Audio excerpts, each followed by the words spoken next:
ఏలినవాడా, రాత్రంతయు మేము ప్రయాసపడితిమి గాని మాకేమీ దొరకలేదు.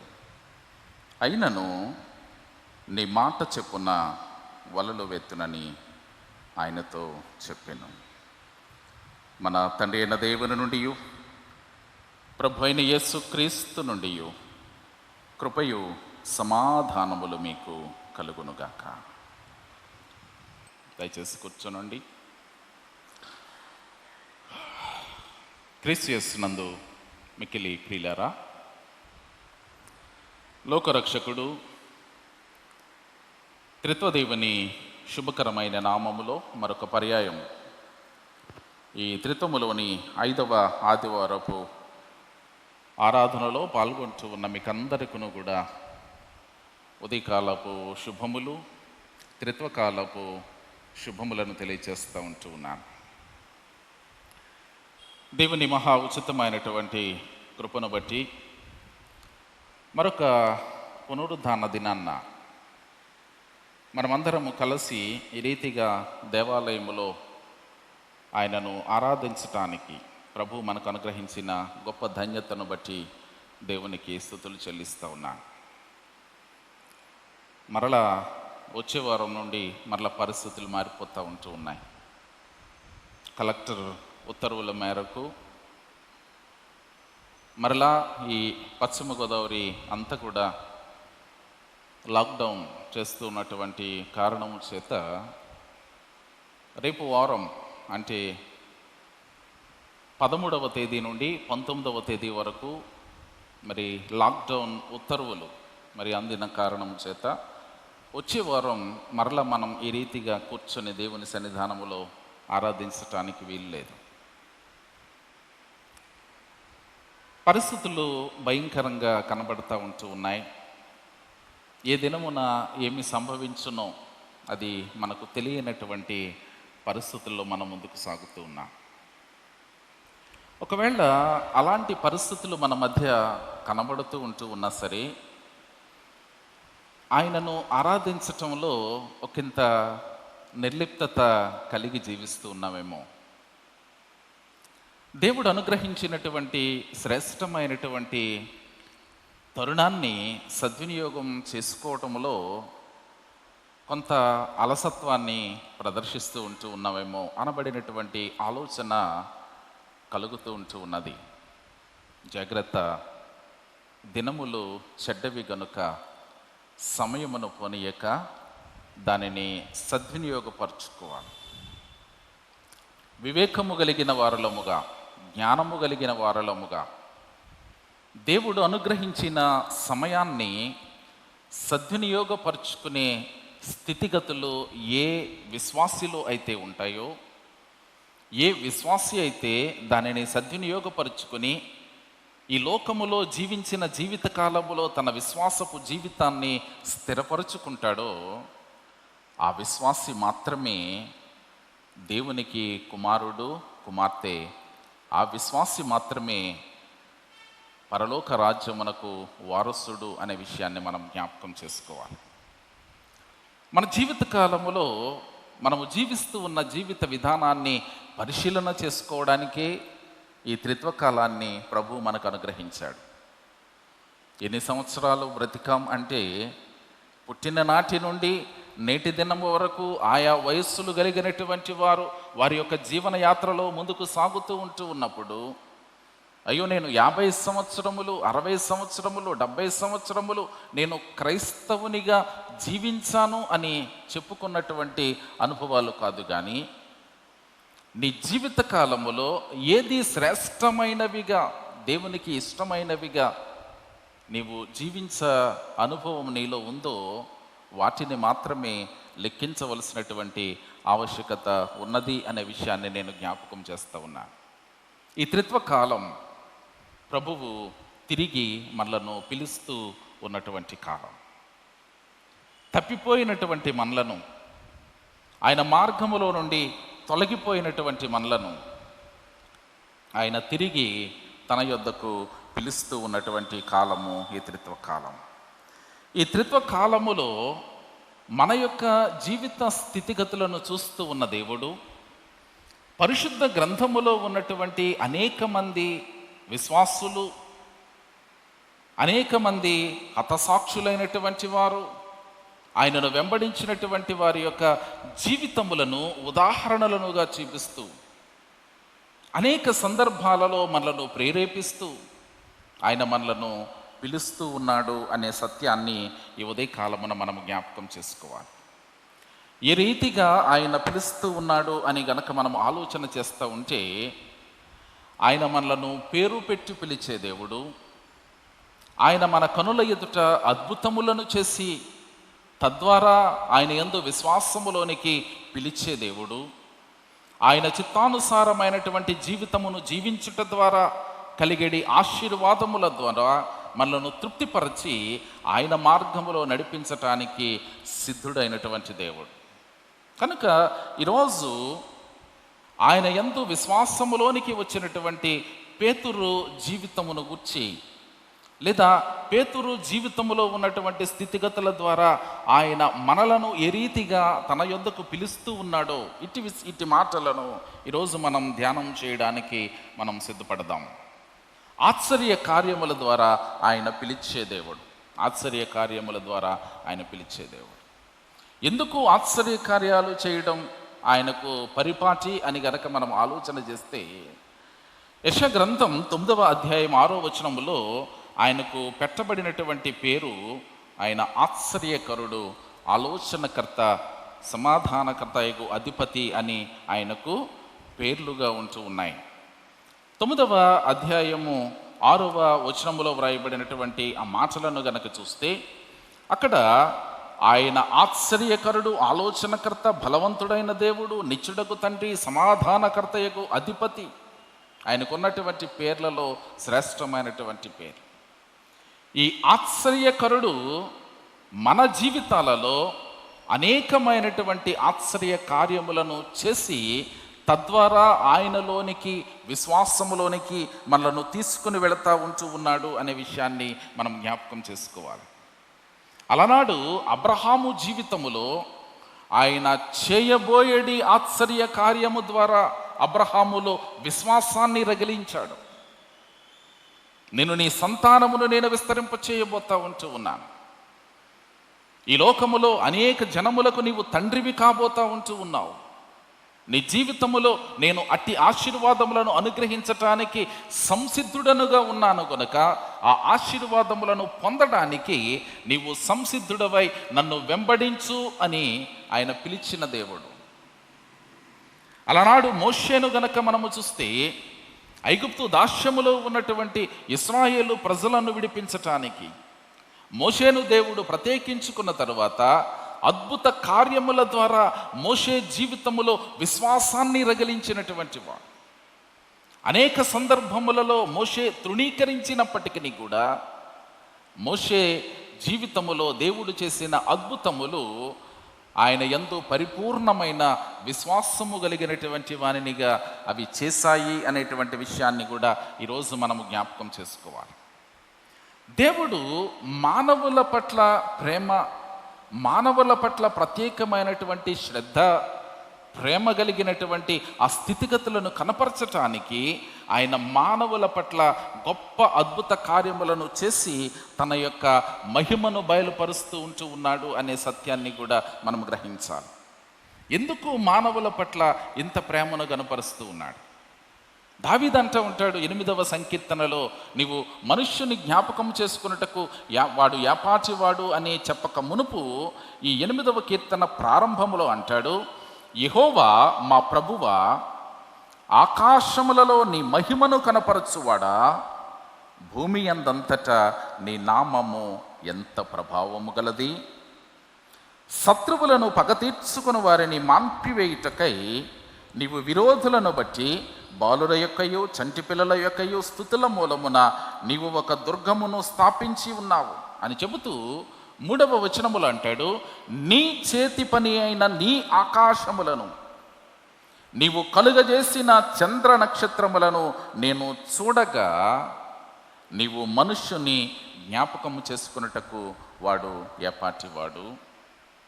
ఈ 3వ వచనములో ఉన్నటువంటి మాటలు, నీ చేతి పని అయిన నీ ఆకాశములు, నీవు కలుగజేసిన చంద్ర నక్షత్రములు.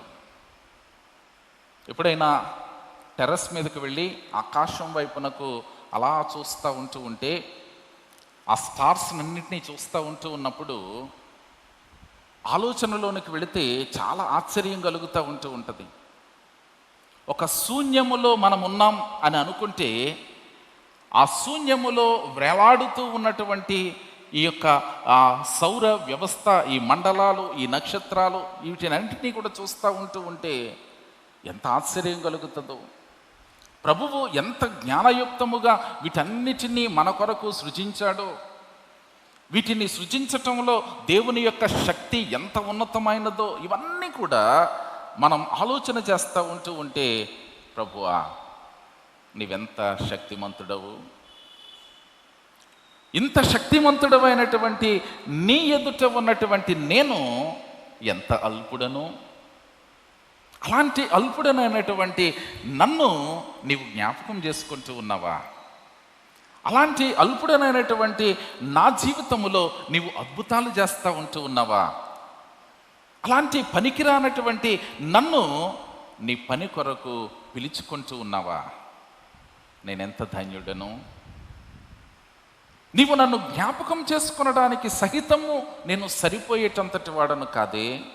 అయినప్పటికీ కూడా నీవు నన్ను జ్ఞాపకం చేసుకుంటూ ఉన్నావు. నేనెంత ధన్యుడనో కదా అని ఆయన సన్నిధానములో పరిపూర్ణమైనటువంటి విశ్వాసముతో, పరిపూర్ణమైనటువంటి పశ్చాత్తాపముతో ఆయన సన్నిధానమునకు రావలసినటువంటి మనము ఒకవేళ ఇంతకాలం నిర్లక్ష్యం చేశామేమో, ఒకవేళ దేవుని యొక్క ఉన్నతత్వాన్ని, గొప్పతనాన్ని మనము గ్రహించలేకపోతూ ఉన్నామేమో. కనుక ఈ త్రిత్వకాలములో, ఈ 2020వ సంవత్సరములో, మరొక మాటలో చెప్పాలంటే భయంకరమైనటువంటి దినములను అనుభవిస్తూ ఉన్న ఈ కాలములో దేవుని యొక్క గొప్పతనాన్ని గ్రహించి ఆయన పాద సాన్నిధ్యానికి రావలసినటువంటి ఆవశ్యకత ఉన్నది అనే విషయాన్ని ఈరోజు నేను జ్ఞాపకం చేస్తూ ఉన్నాను. ఎందుకు ప్రభువు మనలను పిలుస్తూ ఉన్నాడు?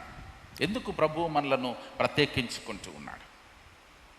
యేసుక్రీస్తు ప్రభువును ఈ లోకానికి పంపించటానికి కారణం, చాలాసార్లు మనం అనుకుంటాం ఆయన సర్వమానవాళి పాపముల కొరకు ఆయన ప్రాణము పెట్టడానికే ఈ లోకానికి వచ్చాడు అని చెప్పుకుంటాం. కానీ యేసుక్రీస్తు ప్రభువు ఈ లోకంలోనికి వచ్చిన ఆ సందర్భాన్ని గురించి యోహాను భక్తుడు చాలా చక్కగా మాట్లాడుతూ ఉంటాడు. ఆయన రాజ్య విస్తరణ చేయడానికి ఈ లోకమునకు వచ్చి ఆయన నడుస్తూ పోతూ ఉంటే, నేను ఆయన మార్గమును సరళము చేయడానికి ఉన్నాను అని యోహాను భక్తుడు తనను గురించి చెప్పుకుంటూ ఉంటాడు. ఆయన రాజ్య విస్తరణను చేయడానికి అంటే ఆయన స్వార్థమానమును ప్రకటించటానికి ఈ లోకానికి వచ్చాడు. నశించిపోతున్నటువంటి మానవులను వెతికి రక్షించటానికి ఈ లోకానికి వచ్చాడు. ఆయన ఈ సువర్తమానమును చెప్పడానికి గల ప్రధానమైనటువంటి కారణం ఏంటంటే, ఈ లోకములో జీవిస్తూ ఉన్నటువంటి ఓ మానవుడా, ఈ లోకము నీకు శాశ్వతమైనది కాదు గనుక, ఈ లోకములో ఉన్నటువంటి నీవు ఏదో ఒక దినాన్న ఈ లోకమును విడిచి దేవుని రాజ్యమునకు చేరవలసినటువంటి వాడవై ఉంటూ ఉన్నావు గనుక, అట్టి దేవుని రాజ్యమును గుర్చిన సువర్తమానమును నేడే నీవు గ్రహించాలి అని యేసుక్రీస్తు ప్రభువు 2000 సంవత్సరములకు పూర్వం ఆయన ఈ లోకములో ఆయన సువార్తను ప్రకటించటానికి ఈ లోకానికి వచ్చాడు. ఆ సువార్త దేవుని రాజ్య సువార్త. చాలాసార్లు మనము సువార్త అనబడినటువంటి మాట మాట్లాడగానే మనం ఏమంటామంటే, యేసుక్రీస్తు ప్రభుని యొక్క శిలువ శ్రమ, మరణము, పునరుద్ధానము, తద్వారా వచ్చినటువంటి రక్షణ, ఇదే శుభవర్తమానముగా మనం వింటూ ఉంటాం. కానీ ఈ శుభవర్తమానము కంటే ముందుగా ఆయన దేవుని రాజ్య స్వార్థను ప్రకటించటానికి ఈ లోకానికి వచ్చాడు.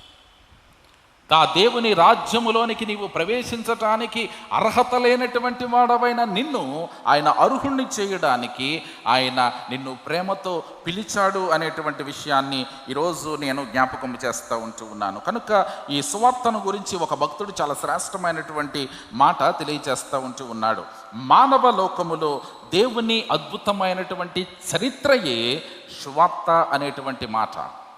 మానవ లోకములో దేవుని అద్భుతమైనటువంటి చరిత్ర. ఈ అద్భుతమైనటువంటి చరిత్ర కేవలము సిలువతో ప్రారంభము కాలేదు, కానీ సిలువ కంటే ముందుగా ఆయన 33.5 సంవత్సరముల కాలం అంతా కూడా ఆయన చరిత్ర ఉన్నది చూశారు. ఆ చరిత్ర లోకమునకు శుభవార్త అనేటువంటి విషయాన్ని ఈరోజు మనం గ్రహించాలి. క్రైస్తవుడు సువార్త అంటే కేవలము సిలువ, మరణము, శ్రమ, ఆయన పొందినటువంటి దెబ్బలు, ఇవే పునరుద్ధానము, వీటిని గురించి సువార్త అని అనుకుంటూ ఉన్నాము. కానీ వాటికంటే ముఖ్యముగా నిన్ను ఆయన రాజ్యములోనికి చేర్చుకోవడానికి, నీలో విశ్వాసాన్ని పురుకొల్పడానికి ఆయన ఈ అనేక సువర్తమానములను ప్రకటించాడు, బోధించాడు అనేటువంటి విషయాన్ని కూడా ఈరోజు నేను జ్ఞాపకం చేస్తూ ఉన్నాను. కనుకని ఈ సువర్తమానమును ప్రకటించటానికి ఆయన ఈ లోకములో శిష్యులను ఏర్పాటు చేసుకున్నాడు.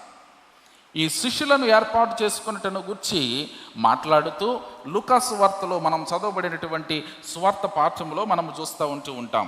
వీటికి ముందుగా ఈ సినాప్టిక్ గాస్పల్స్లో గనక మనం చూస్తే, సమదృక్పథ సువార్తలలో గనక చూస్తే, మత్తయి సువార్త 4వ అధ్యాయము 18వ వచనములో వ్రాయబడినటువంటి మాట, 18వ వచనములో వ్రాయబడిన మాట, యేసు గలిలయ సముద్రమున నడుచుచుండగా పేతురు అనబడినటువంటి సీమోను, అతని సహోదరుడైనటువంటి అంద్రెయ అను 2 సహోదరులు సముద్రములో వలవేయుట చూచెను.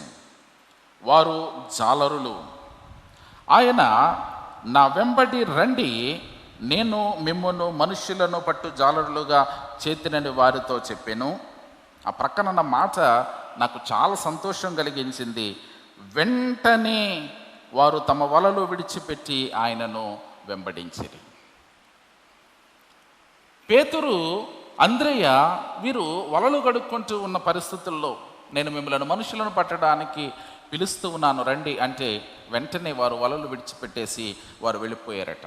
ఒకవేళ మత్తయి సువార్తికుడు ఒకవేళ తప్పుగా రాశాడేమో, ఒకవేళ మార్కు సువార్తికుడు ఏమని రాశాడో కూడా మనం ఒకసారి చూద్దాం. మార్కు సువార్త 1వ అధ్యాయము 16వ వచనమును గనక చూస్తే, మార్కు సువార్త 1వ అధ్యాయము 16వ వచనములో కూడా ఈ మాటలు మనము చూస్తాం. ఆయన గలిలయ సముద్రము నుండి వెళ్ళుచుండగా సీమోను సహోదరుడు అంద్రెయ సముద్రములో వలవేయుట చూచెను. వారు జాలరులు. యేసు, నా వెంబడి రండి, నేను మిమ్మల్ని మనుషులను పట్టి జాలరులుగా చేసేదనని వారితో చెప్పాను. వెంటనే వారు తమ వలలు విడిచి ఆయనను వెంబడించిరి. 2 సువార్తలలో కూడా, మత్తయి సువార్తలో, మార్కు సువార్తలో కూడా 2 సువార్తికులు కూడా వ్రాసిన ఒకే ఒక మాట వెంటనే. ఇది 2వ మాటగా మనం చూస్తూ ఉన్నాం. ఒకవేళ లూకా సువార్తలో కూడా మనము చూస్తే, లూకా సువార్తలో గనక చూస్తే, మనం చదవబడినటువంటి వాక్య భాగములో లూకా సువార్తలో గనక చూస్తే 11వ వచనం చదువుతున్నాను. 5వ అధ్యాయం 11వ వచనం చదువుతూ ఉన్నాను. వారు దోణెలను దరికి చేర్చి సమస్తమును విడిచిపెట్టి ఆయనను వెంబడించిరి. సమస్తమును విడిచిపెట్టి ఆయనను వెంబడించిరి. ఈ మాటలు 3 సార్లు ఎప్పుడైతే ఈ సమదృక్పథ సువార్తలలో మనము చూస్తూ ఉన్నామో, ఇక దానికి ఏ విధమైనటువంటి అసంబద్ధత లేదు, అది తప్పు అనడానికి వీల్లేదు, ఇంకా స్టాంప్ పడిపోయింది. వారు సమస్తమును విడిచిపెట్టి దేవునిని వెంబడించారు. కనుక ఈరోజు యేసు పిలిచిన ఒకే ఒక పిలుపు, వారి హృదయములను సమస్తమును విడిచినట్లుగా వారిని ప్రేరేపించిన సందర్భాన్ని మనము చూస్తూ ఉన్నాం. అయితే వారు యేసు పిలిచినటువంటి ఆ పిలుపు ఎంత విచిత్రంగా ఉంటుందో అక్కడ వ్రాయబడినటువంటి వృత్తాంతంలో మనము చూస్తూ ఉంటాం. చూద్దాం ఈ చదవబడినటువంటి ఈ వాక్య భాగంలో మొదటి వచనంలో గనక చూస్తే, జనసమూహములు అనేక మంది దేవుని వాక్యమును వినడానికి ఆయనను వెంబడించిన సందర్భాలను చూస్తూ ఉన్నాం. అనేక మంది ఆయనను వెంబడిస్తూ ఉండగా జనసమూహము ఆయనను వెంబడించి ఆయన వాక్యమును వినడానికి సిద్ధపడుతూ ఉన్నటువంటి సమయంలో అక్కడ పరిస్థితులు ఏవి కూడా అనుకూలించలేదు యేసుక్రీస్తు ప్రభువుకు. జనములు తండోపతండోలుగా వస్తూ ఉన్నారు. ఆయన మాటలు వినడానికి సిద్ధపడుతూ ఉన్నారు.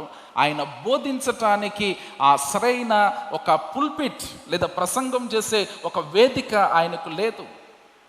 అలాంటి పరిస్థితుల్లో యేసుక్రీస్తు ప్రభువు చేసినటువంటి కార్యం ఏంటంటే, ఆయన గిన్నెస్ సరస్సు తీరమున నిలిచి ఆ సరస్సు తీరముననున్న 2 దోణెలను చూచెను.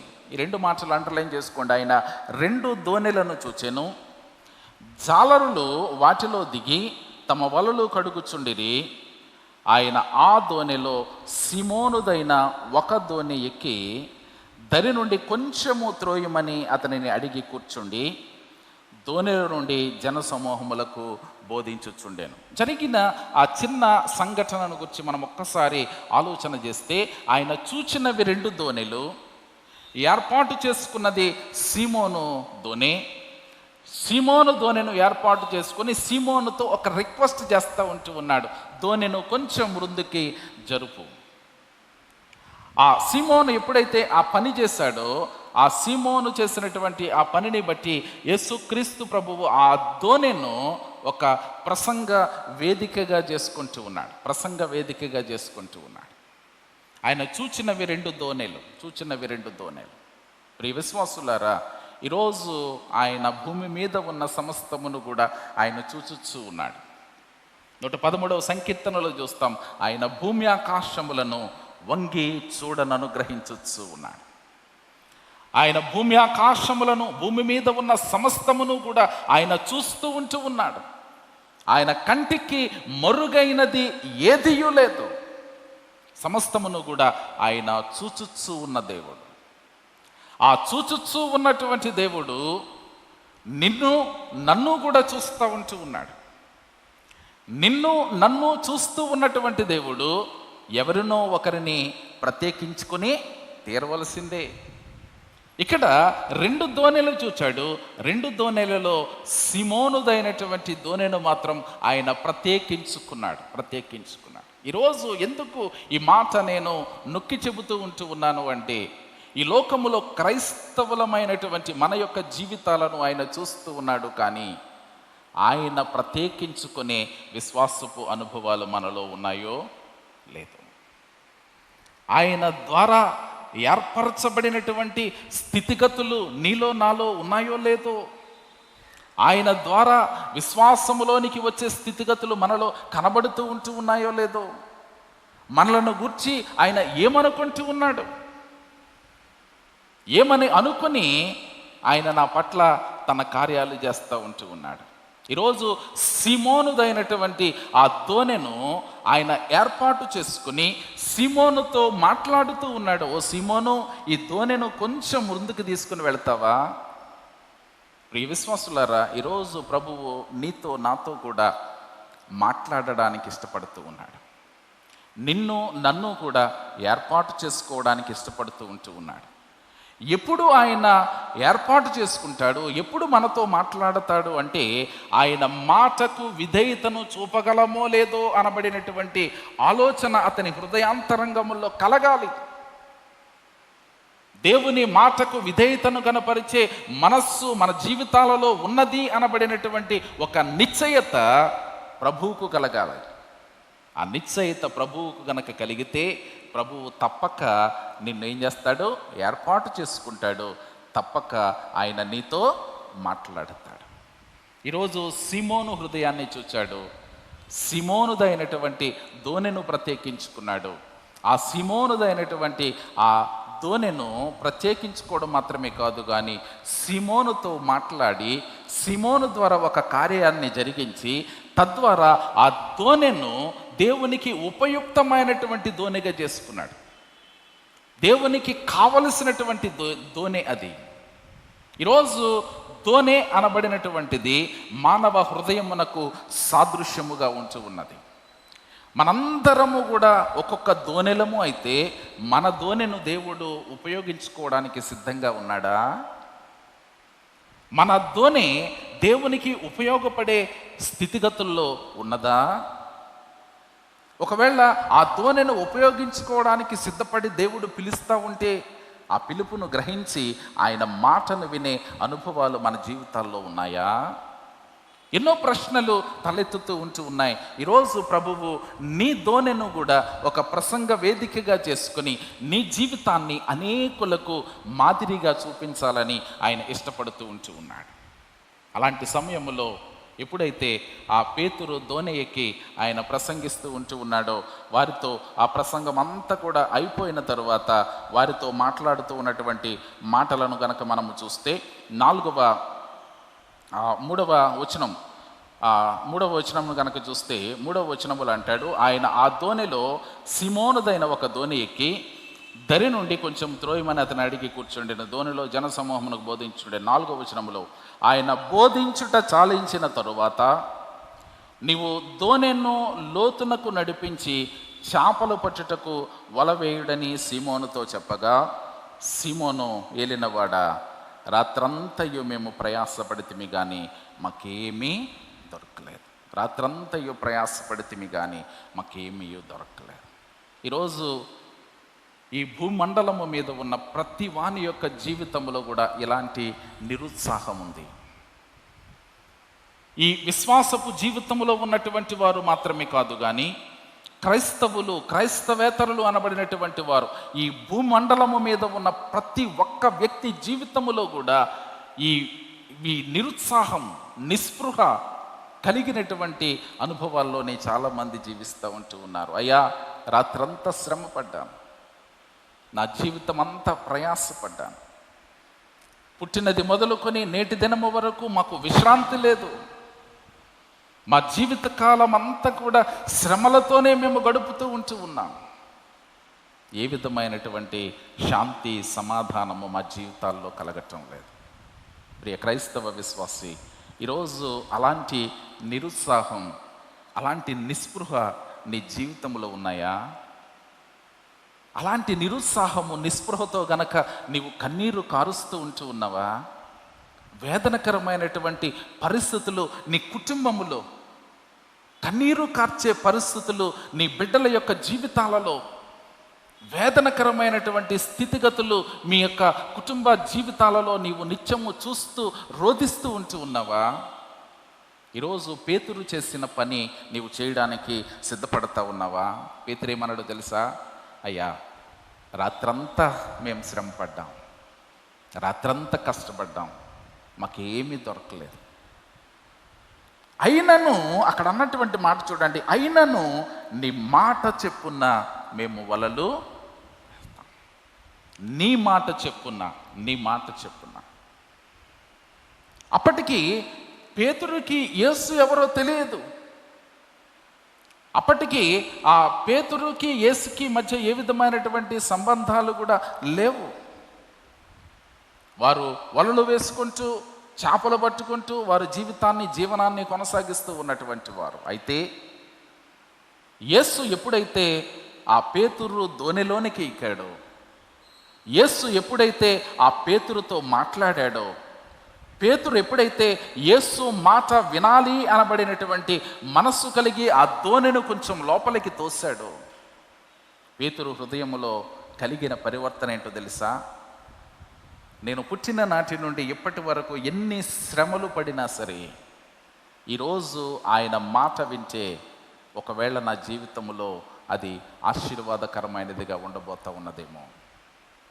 ఆయన మాటను గనక నేను వినగలిగితే ఆ మాట నా జీవితాన్ని మారుస్తుందేమో అనబడినటువంటి ఒక గొప్ప నిరీక్షణ పేతురు హృదయములో కనబడతా ఉంటూ ఉన్నది. అందుకనే ఈ మాట అనగలుగుతూ ఉన్నాడు, అయినను నీ మాట చెప్పున వలలు వేస్తాం అనబడినటువంటి మాటను చూస్తూ ఉంటూ ఉన్నాం. అయినను నీ మాట చెప్పున మేము వలలు వేస్తాం. అయ్యా, మా జీవిత కాలములో మాకు ఏ విధమైనటువంటి అసంతృప్తి కలిగినా సరే ఈరోజు ఆ అసంతృప్తిని ప్రక్కన పెట్టి నీ మాట చెప్పున నీ చిత్తానుసారంగా జీవించటానికి మేము సిద్ధపడుతున్నాం అనబడినటువంటి ఒక డెసిషన్ ఈరోజు నీ క్రైస్తవ జీవితంలో ఖచ్చితంగా నీవు కలిగి జీవించవలసిందే. ఆ డెసిషన్ ఎప్పుడైతే నీ జీవితంలో ఉంటుందో అప్పుడు ప్రభువు నీ జీవితంలో గొప్ప కార్యములు ఆయన చేస్తాడు అనేటువంటి విషయాన్ని మనం జ్ఞాపకం చేసుకోవాలి. కనుక దేవుని మాట విని ఆయన మాట చెప్పున చేయు ప్రతివాడు కూడా ఎలా ఉంటాడట? బండ మీద ఇల్లు కట్టువానిలా ఉంటాడట. దేవుని మాట విని ఆయన మాట చెప్పున ప్రతివాడు కూడా. అందుకనే రోమాపత్రికలో మనము చూస్తాం 10వ అధ్యాయం 17వ వచనములో ఆయన మాట వినుట వలన మనలో ఏం కలుగుతుంది? విశ్వాసము కలుగుతుంది. విశ్వాసము కలుగుతుంది. అలనాడు అబ్రహాములో కలిగిన విశ్వాసం, మోషేలో కలిగినటువంటి విశ్వాసం ఈరోజు నీ జీవితంలో నా జీవితంలో కూడా అలాంటి విశ్వాసపు అనుభవాలను పెంపారు చేయాలని ప్రభు ఈరోజు నిన్ను నన్ను కూడా పిలుస్తూ ఉన్నాడు. పేతురు యొక్క దోణెను ఏర్పాటు చేసుకున్న దేవుడు నీ దోణెను కూడా ఏర్పాటు చేసుకొని తద్వారా శ్రేష్టమైనటువంటి కార్యాలు చేయడానికి ఆయన ఇష్టపడుతూ ఉన్నాడు. ఒకవేళ రాత్రంతా కలిగినటువంటి అపజయం ఆ మాట వినుట ద్వారా పేతురు జీవితంలో ఒక గొప్ప జయముగా అది పరిణమించింది అనేటువంటి విషయాన్ని ఈరోజు మనం జ్ఞాపకం చేసుకోవాలి. కనుక ఈరోజు అలాంటి అనుభవాలతో విశ్వాసములో నిన్ను నీవు స్థిరపరచుకోవాలి అనేటువంటి విషయాన్ని జ్ఞాపకం చేస్తూ ఉన్నాను. అయితే ఈ దోణెను ఇక్కడ దేవుడు ఏమని చెబుతూ ఉన్నాడు అంటే, ఆయన చెప్పినటువంటి ఆ శ్రేష్టమైనటువంటి మాటను గనక మనం ఒక్కసారి ఆలోచన చేస్తూ ఉంటే, ఆయన బోధించుట చాలించిన తరువాత అక్కడ వ్రాయబడినటువంటి మాట చూడండి, ఆ 4వ వచనములో ఆయన బోధించుట చాలించిన తరువాత నీవు దోణెను లోతునకు నడిపించు. లోతునకు నడిపించు. ఒకటి మాట విన్నాడు, ఆ మాట వినడానికి సిద్ధపడ్డాడు. వెంటనే చేసిన రెండవ మాట ఏంటంటే లోతునకు నడిపించటానికి తనను తాను సిద్ధపరచుకున్నాడు. లోతునకు నడిపించటానికి సిద్ధపరచుకున్నాడు. 1972వ సంవత్సరములో ఏబి మాసిలమణి గారు ఒక దినాన్న ప్రసంగానికి సిద్ధపడుతూ ఆ ప్రసంగములో ఒక పాట రాయాలి అని కూర్చొని ఆయన ఆ ప్రసంగమునకు ముందు ఒక పాట రాయడానికి తను సిద్ధపడినటువంటి ప్రసంగానికి అనుగుణంగా ఒక పాట రాయడానికి సిద్ధపడి రాసినటువంటి కీర్తన నడిపించు నానావా అనబడినటువంటి కీర్తన. ఆ కీర్తనలో ఎంత సుందరమైనటువంటి వర్ణన కనబడుతుందంటే, ఏ చరణంలో ఏ అక్షరముతో ప్రారంభిస్తామో ఆ అక్షరముతోనే అన్ని పదాలు కూడా ఉంటూ ఉంటాయి. లోతైన జలములలో, చాలా చక్కటి మాట, ఒకసారి మనం పాడదాం. లోతైన జలములలో బడుటను నేర్పించి లోపంబులు సవరించి లోపంబులు సవరించి లోతైన జలములలో లోతున వినబడు స్వరమా లోబడుటను నేర్పించి లోపంబులు సవరించి లోనున్న లోతైన నా బ్రతుకు లోపించని అర్పణగా లోకేశ చేయుమయా నడిపించు నావా. ఈ చరణములో ఉన్న ఆ పదాలను కనుక మనం ఒకసారి గమనిస్తే, లోతైన జలములలో లోతున వినబడు స్వరం, లోతున వినబడు స్వరం. ఆ లోతున వినబడుతూ ఉన్నటువంటి ఆ స్వరమునకు లోబడుటను నేర్పించు.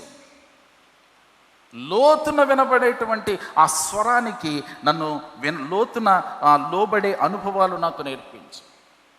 ఆ లోబడే అనుభవాలు మాత్రమే కాదు కానీ ఆ లోబడే స్వభావముతో పాటుగా నాలో ఉన్న లోపాలన్నీ కూడా సవరించు. అంత మాత్రమే కాదు కానీ లోనున్న ఈవులను, లోతైన నా బ్రతుకు లోపించని అర్పణగా నాకు అర్పించు. ఎంత శ్రేష్టమైనటువంటి మాటల చేత ఈ పొందుపరచబడినటువంటి ఈ పాటను గనక మనం చాలాసార్లు పాడుకుంటూ ఉంటాము. కానీ ఒక్కొక్కసారి ఆ పాటలో ఉన్నటువంటి ఆ లోతైన భావాన్ని గనక మనం ఆలోచన చేస్తే, ఎప్పుడైతే ఆ మాటకు లోబడ్డావో, లోబడిన వెంటనే ఏం జరుగుతుందో తెలుసా? ఆయన మనలో ఉన్న లోపాలు సవరిస్తాడట. మనలో ఉన్న లోపాలను సవరించడం మాత్రమే కాదు కానీ లోతైన ఈవులను కూడా ఆయన మనకు ఇవ్వడానికి ఇష్టపడుతూ ఉన్నాడు. ఈరోజు పేతురు జీవితంలో జరిగిన 2 సందర్భాలు కూడా అవే.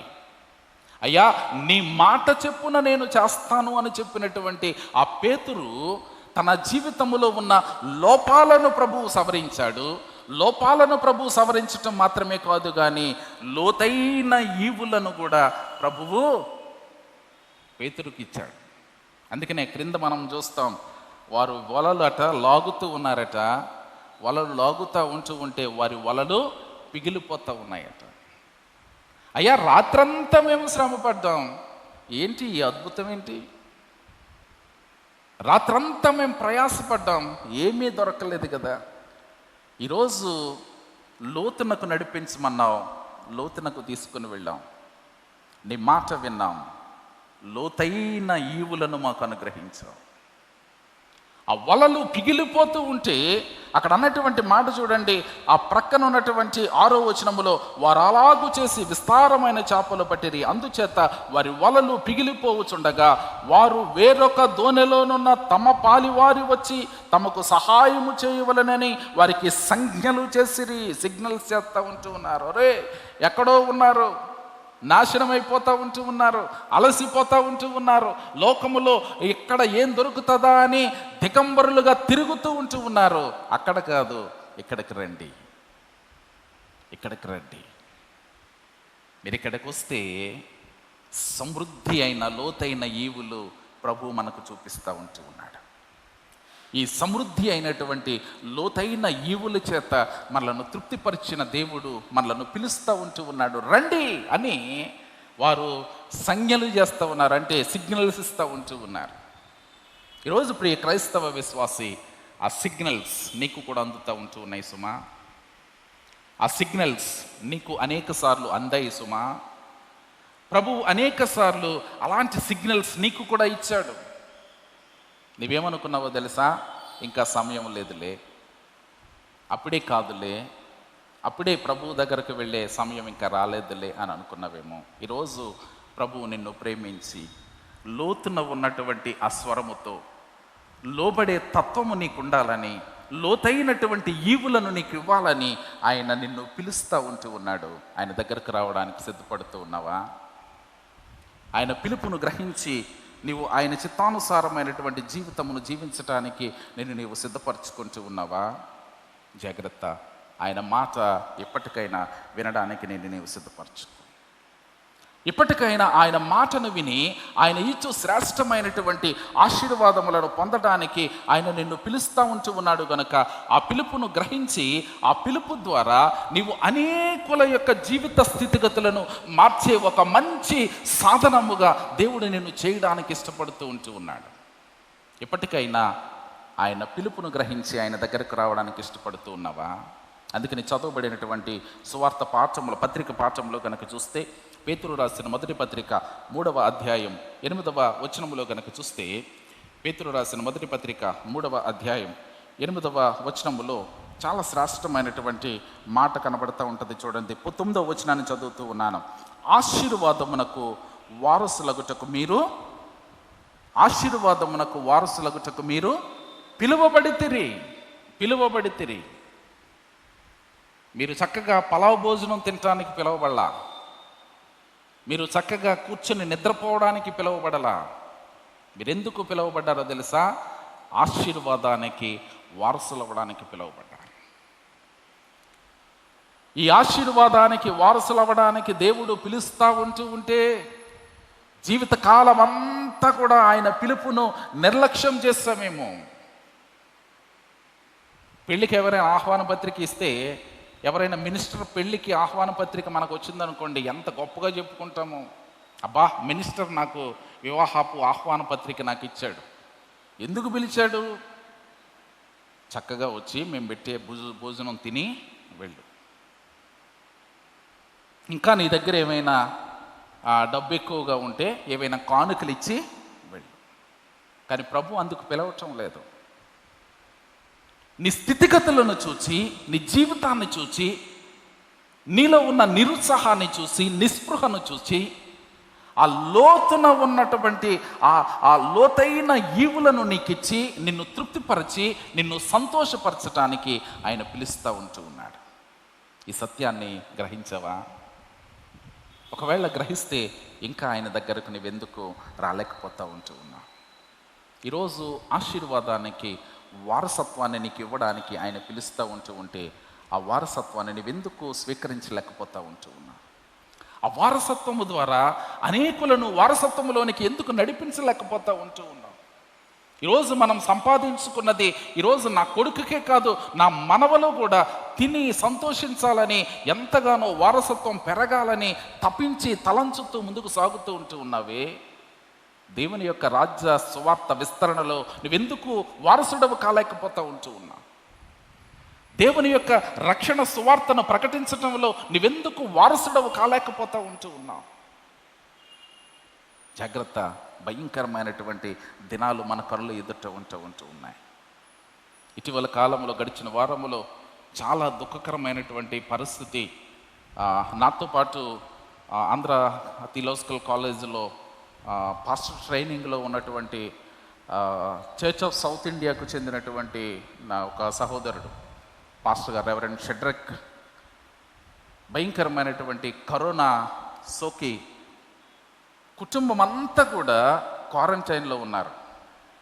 రెవరెండ్ షెడ్రక్ చర్చ్ ఆఫ్ సౌత్ ఇండియాలో బెంగళూరు హుబ్లీలో పరిచర్య చేస్తూ ఉన్నాడు ఒక సంఘ కాపరిగా. కరోనా వైరస్ సోకి మొత్తం కుటుంబం అంతా కూడా క్వారంటైన్లో ఉంది. మొత్తం ఎవరు కూడా ఒకరికి సంబంధాలు లేని స్థితిగతుల్లో అందరూ క్వారంటైన్లో ఉన్నారు. చాలా దుఃఖకరమైన పరిస్థితి ఏంటంటే, రెవరెండ్ షెడ్రక్ మాత్రం మొన్న సాయంకాల సమయంలో ఊపిరాడక ప్రాణాలు కోల్పోయాడు. ఒక దైవ సేవకుడు, దేవుని పరిచర్యలో బలముగా వాడబడుతున్నటువంటి ఒక సేవకుడు, ఒక సంఘ కాపరి, ఏ దినమున ఏమి సంభవిస్తుందో తెలియనటువంటి భయంకరమైనటువంటి పరిస్థితుల్లో ఉన్నామే. ఇంకా ప్రభు పిలుపును ఎందుకు మనం గ్రహించలేకపోతూ ఉన్నాం? ఇంకా ప్రభు పిలుపును అందుకొని ఆయన సన్నిధానములో పరిపూర్ణమైన విశ్వాసపు అనుభవాలతో మనం ఎందుకు ఆయన దగ్గరకు చేరలేకపోతూ ఉన్నాం? చనిపోయిన అనేక మందిని చూస్తూ ఉన్నాం. క్వారంటైన్లో బాధపడుతున్న అనేక మందిని చూస్తూ ఉన్నాం. దేవుడు నీకు నాకు ఆ స్థితిగతులు రప్పించలేదు కదా? దేవుడు నిన్ను నన్ను ఎంతో ప్రేమించాడు కదా? ఇంత ప్రేమించినటువంటి ప్రభువును నువ్వెందుకు నిర్లక్ష్యం చేస్తూ ఉన్నా? పేతురు అన్నాడు, అయినను నీ మాట చెప్పున నేను వల వేస్తాను. ఈరోజు ప్రభువా, నీ మాట చెప్పున నీ సన్నిధానములో నన్ను నేను సమర్పించుకుంటాను అని ఒక కృతనిశ్చయత చేసుకుని ఆయన వద్దకు రాబోతూ ఉన్నావా? ఆయన సన్నిధానములో మోకరించి నన్ను నేను నీకు సజీవ యాగముగా సమర్పించుకుంటాను ప్రభువా అని నిన్ను నీవు సమర్పించుకునే అనుభవాలు నీ జీవితంలో ఉన్నాయా? ఏ దినమున ఏమి సంభవించనో తెలియదు గనుక ఇదే అనుకూల సమయం, ఇదే రక్షణ దినం. ఆయన పాదాల దగ్గరకు వెళదాం, తలలో ఉంచుదాం. పరిశుద్ధుడా, కృపగల తండ్రి, భయంకరమైనటువంటి దినాలలో మా జీవన యాత్రలో మేము ముందుకు సాగుతున్నాము నాయన. ఏ దినమున ఏమి సంభవించునో మాకు తెలియదు. మా కనుల ఎదుట అనేక మంది గతించిపోతూ ఉన్నారు. మా కనుల ఎదుట అనేక మంది ఈ కరోనా వైరస్ చేత, ఇంకా అనేకమైనటువంటి భయంకరమైన పరిస్థితుల చేత ఇబ్బందులు పడుతూ ఉన్నారు. మేము గొప్పవారులం కాదు కానీ, మేము శ్రేష్ఠులం కాదు కానీ, నీ కృపయే మమ్మలను బలపరిచి ఈ స్థితిని మాకు ఇచ్చింది. ఈరోజు ప్రభువా, నీ మాట చెప్పున మేమును నీ సన్నిధానములో విరిగి నెలిగిన హృదయముతో మమ్మలను మేము నీకు సమర్పించుకునే అనుభవాలు మాకు నేర్పించమని, మా హృదయపు దోనెలను ప్రభువా నీకు ఉపయుక్తకరమైనటువంటి దోనెలుగా చేసుకుని, అయ్యా నీ కొరకు గొప్ప కార్యములు చేసే అనుభవాల్లో మమ్మల్ని నడిపింపమని, కూడి ఉన్న మమ్మల్ని అందరినీ దీవించమని యేసయ్య పరిశుద్ధ నామముని ప్రార్థన అడిగి వేడుకుంటూ ఉన్నాము తండ్రి. ఆమేన్. సమస్త జ్ఞానములకు మించిన దేవుని సమాధానం యేసుక్రీస్తు వలన మీ హృదయములకును తలంపులకును కావలి ఉండునుగాక. ఆమేన్.